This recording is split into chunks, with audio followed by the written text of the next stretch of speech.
दोस्तों, जो दैनिक जागरण हमारा न्यूज़पेपर है, क्योंकि जब भी हम आरएएस या आईएएस की परीक्षाओं की तैयारी करते हैं या सिविल सर्विसेज की तैयारी करते हैं, तो न्यूज़पेपर की जो कटिंग्स हैं वो पढ़ना हमारे लिए बहुत ज़रूरी होता है। यानी जो न्यूज़ क्लिपिंग्स होती हैं उनको पढ़ना बहुत ज़रूरी है।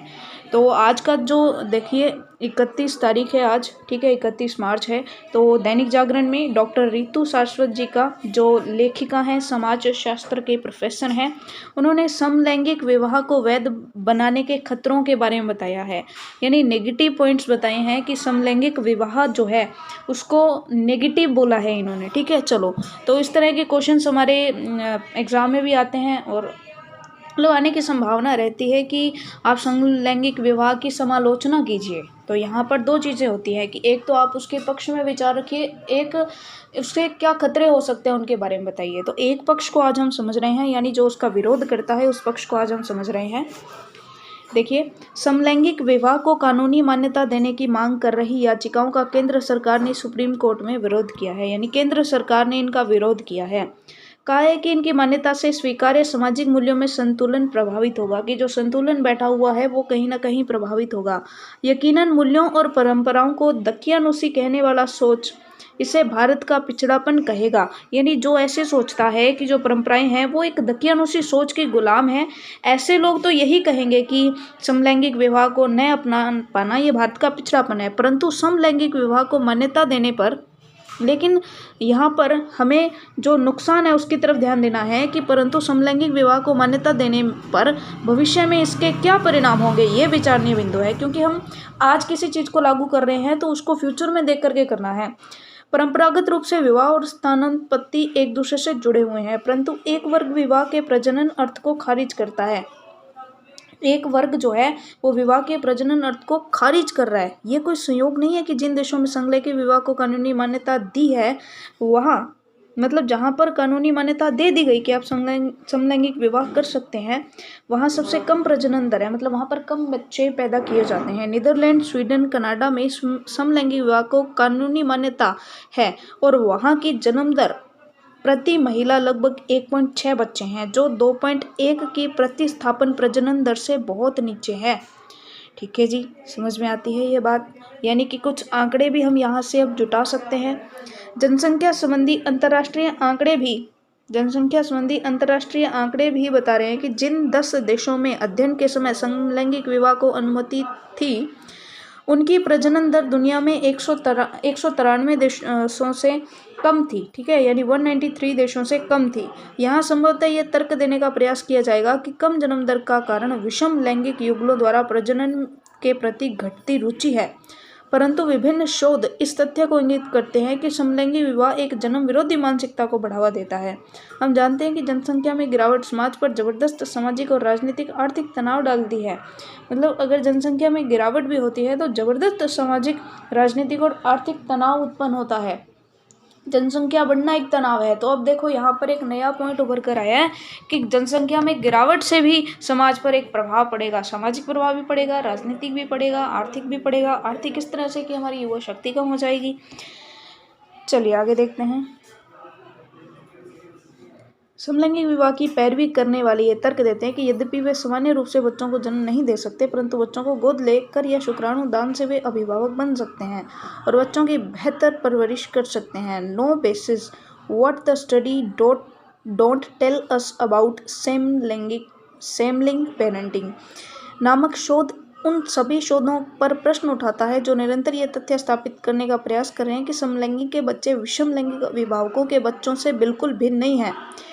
A new study of young adults conceived through sperm donation बताता है कि सामाजिक और आर्थिक सुनिश्चितता के बावजूद भी शुक्राणु दान के माध्यम से जन्म लिए बच्चों में जैविक माता पिता की संतानों की अपेक्षाकृत मादक द्रव्यों का सेवन, अपराध की ओर झुकाव तथा अवसाद की आशंका अधिक रहती है। यानी वो ऐसे बच्चे जो हैं, जो समलैंगिक पेरेंट्स के बच्चे हैं, वो अवसाद से ज़्यादा ग्रस्त हैं, या तो वो मादक पदार्थों का सेवन करने में लग जाते हैं, या अपराध की ओर उनका झुकाव ज़्यादा है। वहीं ऑस्ट्रेलिया में हुए एक अध्ययन में विषम लैंगिक विवाहित जोड़ों के बच्चों की तुलना में समलैंगिक जोड़ों के बच्चों का प्रदर्शन सामाजिक और अकादमिक स्तर पर खराब पाया गया।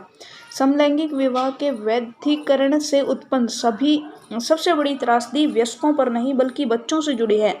समलैंगिक विवाह यह सिद्ध करने की चेष्टा है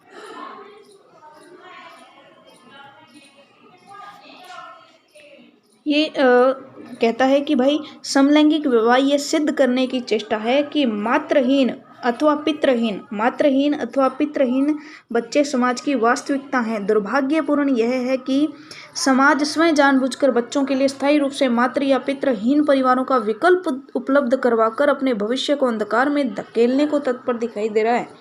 यानी ये नेगेटिविटी को इन्होंने प्रदर्शित किया है, क्योंकि हमसे एग्जाम में कुछ भी पूछा जा सकता है कि समलैंगिकता को सही ठहराया जाए तो उसके पक्ष में कारण दीजिए, और समलैंगिकता को गलत ठहराया जाए इसके पक्ष में राय दीजिए। तो आपको दोनों ही पक्षों को जान लेना बेहतर होगा। चलिए साथियों, क्योंकि ये बहुत ही करंट का मुद्दा है, धुआंधार मुद्दा है, इस पर बहुत सारी बहस भी चल रही है। बहुत सारे जो समलैंगिक पेरेंट्स हैं वो भी इसमें सामने आ रहे हैं, जो समलैंगिक कपल्स हैं वो भी सामने आ रहे हैं, और तरह तरह की बातें हमारे सामने आ रही हैं। तो इस चीज़ों को जान लेना हमारे लिए बहुत ज़रूरी है। समलैंगिक विवाह के संदर्भ में ये तर्क भी दिया जाता है कि कानूनी मान्यता प्राप्त होने पर ऐसे युगलों के संबंध कहीं अधिक स्थिर होंगे। हालांकि मैसाचुसेट्स के अध्ययन में पाया गया कि केवल 1 साल या उससे कम में ही उन्होंने अपने रिश्ते को तोड़ने की बात की। स्वीडन में पुरुषों की साझेदारी में तलाक का जोखिम विषम लैंगिक विवाह से संबंधित जोखिम की तुलना में 50% अधिक दिखाई दिया। यानी 50% ज़्यादा तलाक समलैंगिक विवाह में हो रहे हैं, यानी जो नॉर्मल विवाह है उससे 50% अधिक, ठीक है ना। यदि समलैंगिक साझेदारी की अस्थिर प्रकृति विवाह के आदर्श का हिस्सा बन जाती है तो समाज की सामान्य विवाह पद्धति को गंभीर रूप से प्रभावित करेगी। यानी अगर उसे हम समाज की ही एक, आप कह सकते हैं कि परंपरा का हिस्सा मान लेते हैं, तो जो पुरानी परंपराएं हैं वो गंभीर रूप से प्रभावित हो जाएंगी। चलिए नेक्स्ट देखते हैं, क्योंकि इसके बारे में हमें आंकड़े जुटाना बहुत ज़रूरी है। समलैंगिक संबंधों की पैरवी करने वालों का तर्क यह हो सकता है कि समाज के हित के लिए हम अपने व्यक्तिगत चुनाव का त्याग क्यों करें। एक क्षण को उनके इस विचार को स्वीकार कर भी लिया जाए तो भी उन्हें इन तथ्यों से परिचित होना ज़रूरी है जिससे वे किंचित अपरिचित हैं। Homosexuality and the politics of truth के लेखक डॉक्टर जे सतीनोवर बताते हैं कि समलैंगिक अपने जीवन में 25 से 30 वर्ष गानरिया यौन संसर्ग से उत्पन्न रोग है, गानरिया, सिफिलिस, एड्स, आंत्र संक्रमण तथा अन्य यौन संचारित रोगों से ग्रस्त रहते हैं। यानी 30 वर्ष तक, 25 से 30 वर्ष तक उन्हें ऐसे रोग हो जाते हैं। इंटरनेशनल जर्नल ऑफ एपिडेमियोलॉजी में प्रकाशित शोध बताता है कि अन्य पुरुषों की तुलना में समलैंगिक और उभयलिंगी पुरुषों की जीवन प्रत्याशा कम रहने की आशंका रहती है। यानी ये कहीं ना कहीं जैविक रूप से मनुष्यों को प्रभावित करता है। ये पॉइंट यहाँ से उभर कर सामने आ रहा है। पूरे आर्टिकल में एक ही एक चीज़ बार बार उभर कर आ रही है कि जैविक चीज़ें, बायोलॉजिकल चीज़ें बहुत ज़्यादा प्रभावित होंगी, रोग संक्रमण हो सकते हैं इन सभी चीज़ों से, यानी रोगों से लड़ने की शक्ति कम हो रही है और जीवन प्रत्याशा भी कम हो रही है। US centre for disease control and prevention के 2010 के अनुसार समलैंगिक पुरुषों में अन्य की तुलना में नवीन एचआईवी के लक्षण की दर 44% अधिक थी। वहीं महिलाओं के साथ यौन संबंध रखने वाली महिलाओं में बैक्टीरियल जिनोसिस, हेपेटाइटिस सी, एचआईवी जोखिम व्यवहार की उच्च दर पाई गई है। ठीक है, तो ये कुछ आंकड़े हैं जो हमें जुटा लेने चाहिए। चलिए उसके बाद जिन महिलाओं के बच्चे नहीं हुए, जिन्होंने स्तनपान नहीं करवाया, उनमें इसके आसार और अधिक हो गए। यानी जो यौन समस्या से पीड़ित थे, ठीक है, यानी जो यौन संबंधी रोगों से पीड़ित थे, उनमें वो महिलाएं ज़्यादा थी जिनके बच्चे नहीं हुए या जिन्होंने स्तनपान नहीं करवाया, उनमें उसके आसार और अधिक हो जाते हैं। वही शारीरिक ही नहीं, समस्याएं मनोरोगों की भी है। Netherland mental health survey and incidence study में कहा गया कि समान लिंग यौन व्यवहार करने वाले लोगों को मनोरोग विकारों के लिए अधिक जोखिम होता है। इसलिए ये ज़रूरी है कि समलैंगिक जीवन की विशिष्टताओं के कारण उनके शारीरिक और मानसिक स्वास्थ्य के खतरे से उन्हें बचाया और चेताया जाए, न कि समलैंगिक विवाह जैसे मुद्दे पर बहस को प्राथमिकता देकर नई सामाजिक एवं सांस्कृतिक चुनौतियों को आमंत्रित किया जाए। यानी कि पूरे आर्टिकल में हमें इसकी कुछ नेगेटिव चीज़ें ही सामने आई हैं। देखो, हम इसको पॉजिटिव मानते हैं या नेगेटिव मानते हैं, ये व्यक्ति की व्यक्तिगत राय हो सकती है, लेकिन क्योंकि एक सिविल सर्विसेज की तैयारी करने वाले एस्पिरेंट की दृष्टि से देखें तो हमें इसके पॉजिटिव और नेगेटिव दोनों ही पक्ष की जानकारी होनी चाहिए। तो आप दोनों ही पक्ष की जानकारी जुटा लेंगे। तो ये एक आर्टिकल था। चलिए नेक्स्ट आर्टिकल पढ़ते हैं।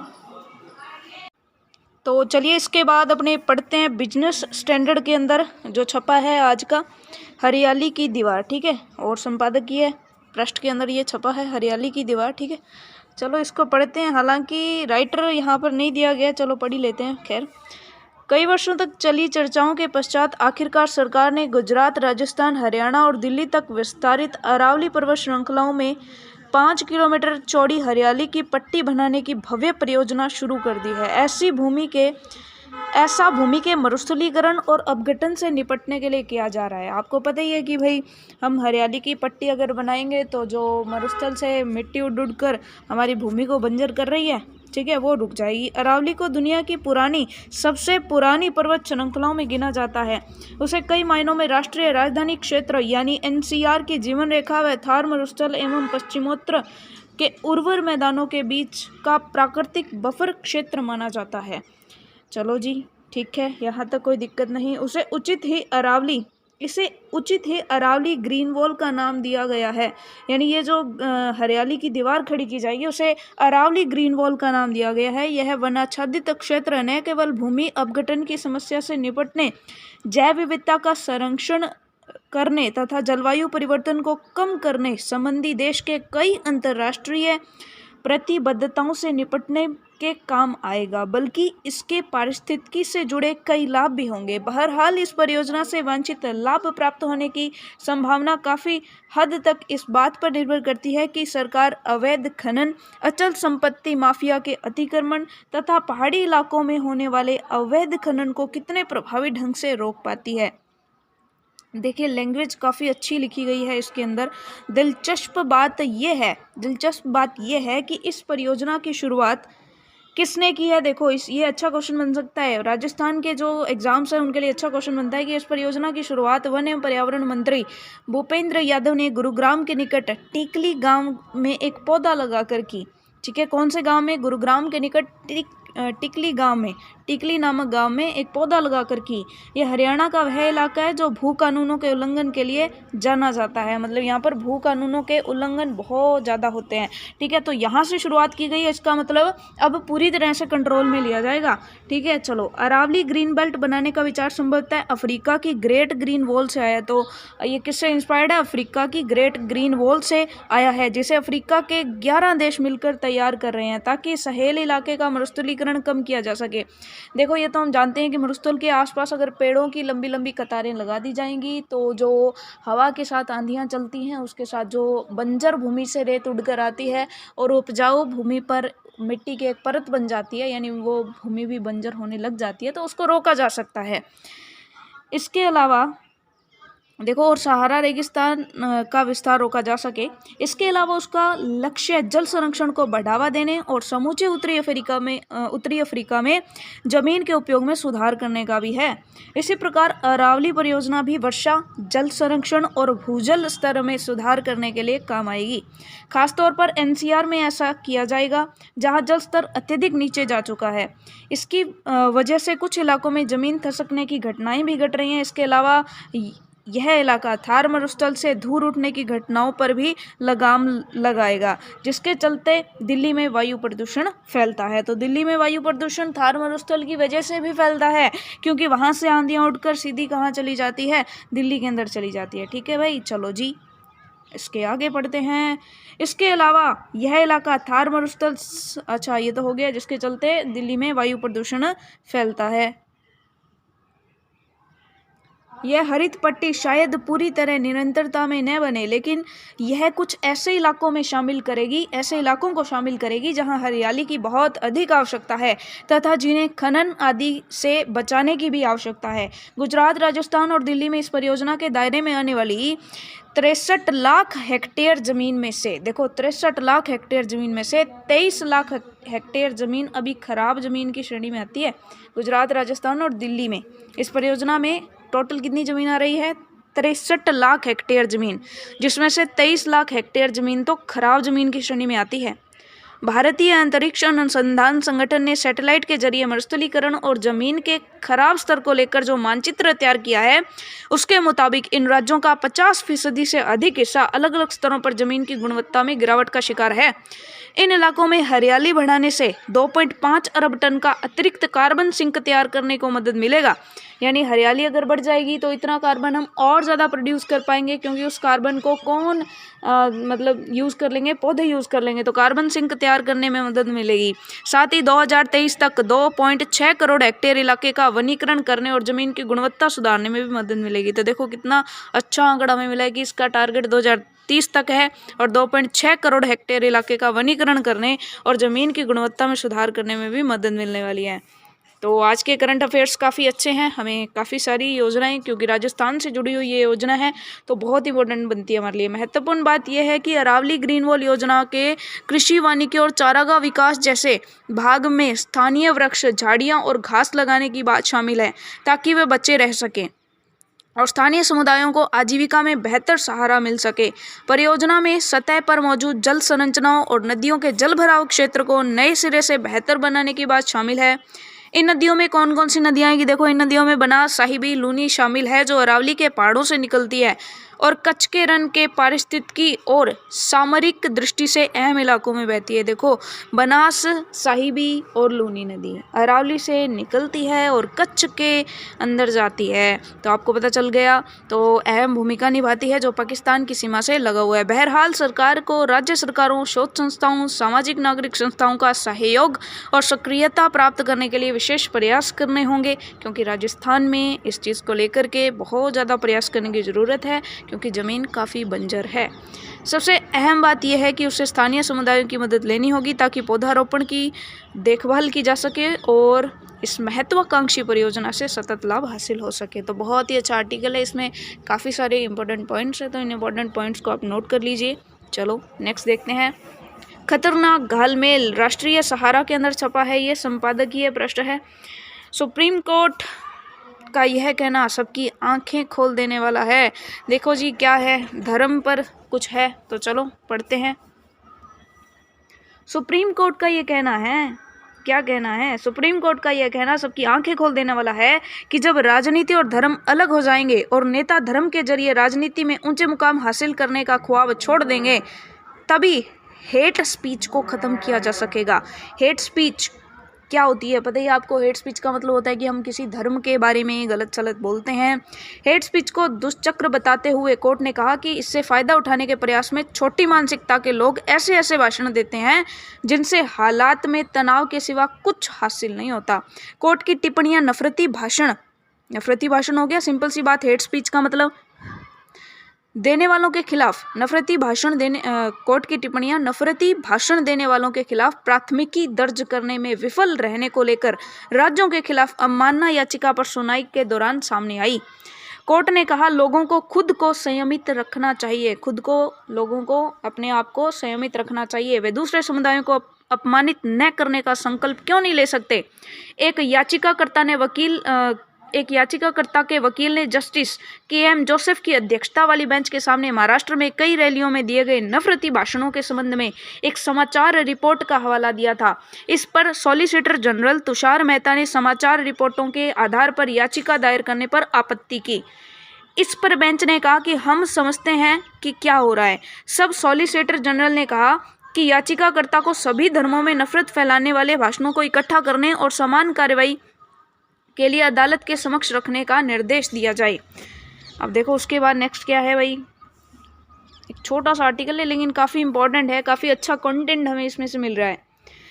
इस बेंच ने कहा कि हम समझते हैं कि ऐसा क्या हो रहा है जब तब सॉलिसिटर जनरल ने कहा कि याचिकाकर्ता को सभी धर्मों में नफरत फैलाने वाले भाषणों को इकट्ठा करने और समान कार्रवाई के लिए अदालत के समक्ष रखने का निर्देश दिया जाए। सॉलिसिटर जनरल जैसे ऊंचे स्तर से याचिकाकर्ता जैसे व्यक्ति से ऐसी अपेक्षा न्याय संगत नहीं लगती कि सॉलिसिटर जैसे ऊंचे स्तर के याचिकाकर्ता जैसे व्यक्ति से ऐसी अपेक्षा न्याय संगत नहीं लगती।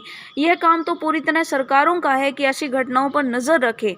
यानी सॉलिसिटर क्यों रखे, ऐसी क्या आन पड़ी कि सॉलिसिटर को ऐसा कदम उठाना पड़ा। एक्चुअल में तो ऐसी कंडीशन आनी नहीं चाहिए थी, सरकार को अपने स्तर पर ही कर लेना चाहिए था, पर हालात ये है कि सरकार खुद ही इन चीज़ों में लगी हुई है, तो फिर कदम कौन उठा रहा है, सॉलिसिटर जनरल।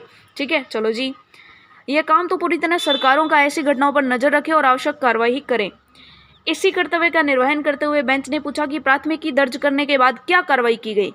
कहा कि शिकायत दर्ज करने से अभद्र भाषा की समस्या समाधान नहीं होने वाला। तब सॉलिसिटर जनरल ने कहा कि नफरत भरे भाषणों के संबंध में 18 प्राथमिकी दर्ज की गई है। पिछले साल अक्टूबर में सुप्रीम कोर्ट ने जोर देकर कहा था कि संविधान भारत को धर्मनिरपेक्ष राष्ट्र के रूप में देखता है और दिल्ली, उत्तर प्रदेश और उत्तराखंड सरकारों को अभद्र भाषा के मामलों पर सख्त कार्रवाई करने और शिकायत की प्रतीक्षा किए बिना दोषियों के खिलाफ मामले दर्ज करने का निर्देश दिया था। सरकारों को ऐसे मामलों में तुरंत और कड़ी कार्रवाई करनी चाहिए। तो देखो, ये हेड स्पीच पर अगर क्वेश्चन आ जाए तो ये करंट का मुद्दा है, आप इसको रख सकते हैं कि भाई कोर्ट में ऐसे ऐसे करके बात हुई, तब सॉलिसिटर जनरल को ये जिम्मेदारी दी गई और इन्होंने जो पीठ बैठी थी उन्होंने क्या क्या निर्देश दिए, इन सब के बारे में आप आंकड़े जुटा सकते हैं। चलिए जी, उसके बाद है livehindustanCom, ये है कड़ाई पर चिंता। चलिए जी, ये भी देख लेते हैं, अच्छा है ये भी। ओके, तो ये है भाई कड़ाई पर चिंता, कड़ाई। चलिए पढ़ते हैं, अच्छा इंटरेस्टिंग लग रहा है, इसका टाइटल ही इंटरेस्टिंग लग रहा है, कड़ाई पर चिंता। मतलब देखते हैं, चलो। देश के सर्वोच्च न्यायालय की ओर से एक सलाह या राय आई है कि विधायकों और सांसदों को सजा सुनाने के मामले में निचली अदालतों को सावधान रहना चाहिए। देखो कि आपको इतनी कड़ाई भी नहीं बदलनी, कि आपकी इतनी कड़ाई भी नहीं बरतनी कि ये चिंताजनक हो जाए। तो देश के सर्वोच्च न्यायालय ने ये सलाह दी है, ये राय दी है कि भाई विधायकों और सांसदों को जब आप सजा सुनाते हो तो निचली अदालतें सावधान रहकर सजा सुनाए। दरअसल सांसद और विधायक को 2 साल या उससे अधिक की सजा होते ही सदस्यता से हाथ धोना पड़ता है। सर्वोच्च न्यायालय की यह राय लक्षद्वीप के सांसद मोहम्मद फैजल के मामले में सामने आई। फैजल को कोर्ट से राहत मिली है और सदस्यता भी बहाल हुई है, पर क्या राहुल गांधी की भी बहाली होगी? चलो नेक्स्ट देखते हैं। आज यही सवाल ज्यादा चर्चा में है। न्यायमूर्ति जोसेफ और न्यायमूर्ति नागरत्ना की पीठ ने लक्षद्वीप के सांसद मोहम्मद फैजल व केंद्र शासित प्रदेश लक्षद्वीप की ओर से दायर याचिकाओं पर सुनवाई करते हुए ये बात कही है। हालांकि ध्यान देने की बात यह है कि मोहम्मद फैजल को हत्या की कोशिश के मामले में 10 साल कैद की सजा सुनाई गई थी और उसके बाद ही उनकी सदस्यता रद्द की गई थी, ऐसा लिखना था। जबकि राहुल गांधी को तो मानहानि के मामले में 2 साल की सजा सुनाए जाने के बाद भी सदस्यता से हाथ धोना पड़ा है। अच्छा, ये कहा गया है कि भाई उनकी 10 साल की सजा सुनाई गई थी लेकिन उसके बाद भी उनकी सदस्यता उनको वापस लौटाई गई, जबकि राहुल गांधी को तो मानहानि के मामले में 2 साल की सजा सुनाई जाने के बाद भी सदस्यता से हाथ धोना पड़ा है और उन्हें अब सरकारी बंगले से भी निकलना पड़ रहा है।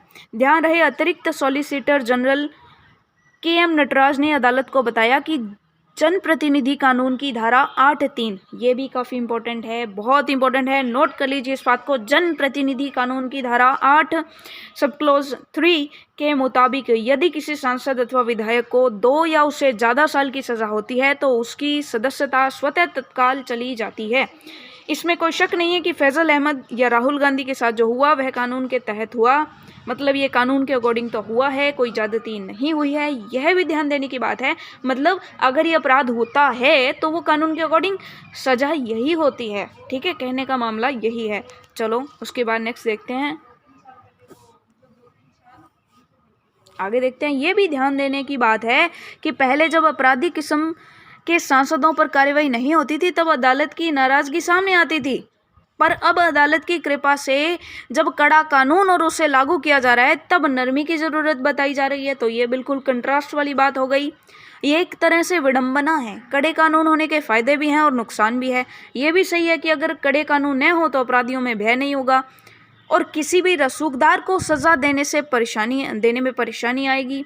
लेकिन अब जो सर्वोच्च न्यायालय की सलाह है उसे किसी तरह से लागू किया जाएगा या किस तरह से लागू किया जाएगा, ये एक बड़ा प्रश्न है। कहीं ऐसा ना हो कि उदारता बरतने की नसीहत फिर दागियों का पोषण करने लगे। ये बिल्कुल बहुत ही मज़ेदार आप कह सकते हैं, बिल्कुल एक कंट्रास्ट वाली बात है। तो अच्छा क्वेश्चन बन सकता है इस पर भी। निचली अदालतों में कानून समस्त अधिकतम सज़ा देने की परंपरा है। देखो दोबारा से पढ़ो, निचली अदालतों में कानून सम्मत अधिकतम सज़ा देने की परंपरा है और ये कतई गलत नहीं है। मतलब जब सज़ा दी जाती है तो भाई ठोक पीट कर सज़ा दी जाती है, मतलब पूरा एकदम कहते हैं ना मैक्सिमम सज़ा दी जाती है। अनेक मामलों में निचली अदालतों ने नरमी बरती है और ऊपरी अदालतों ने उनकी खूब आलोचना भी हुई है। मतलब ऊपरी अदालतें उनकी आलोचना करती हैं। अतः अदालतें इस बात पर पूरी तरह सहमत है कि रसूखदार और आम आदमी पर कार्रवाई के मामले में भेदभाव नहीं बरता जाना चाहिए।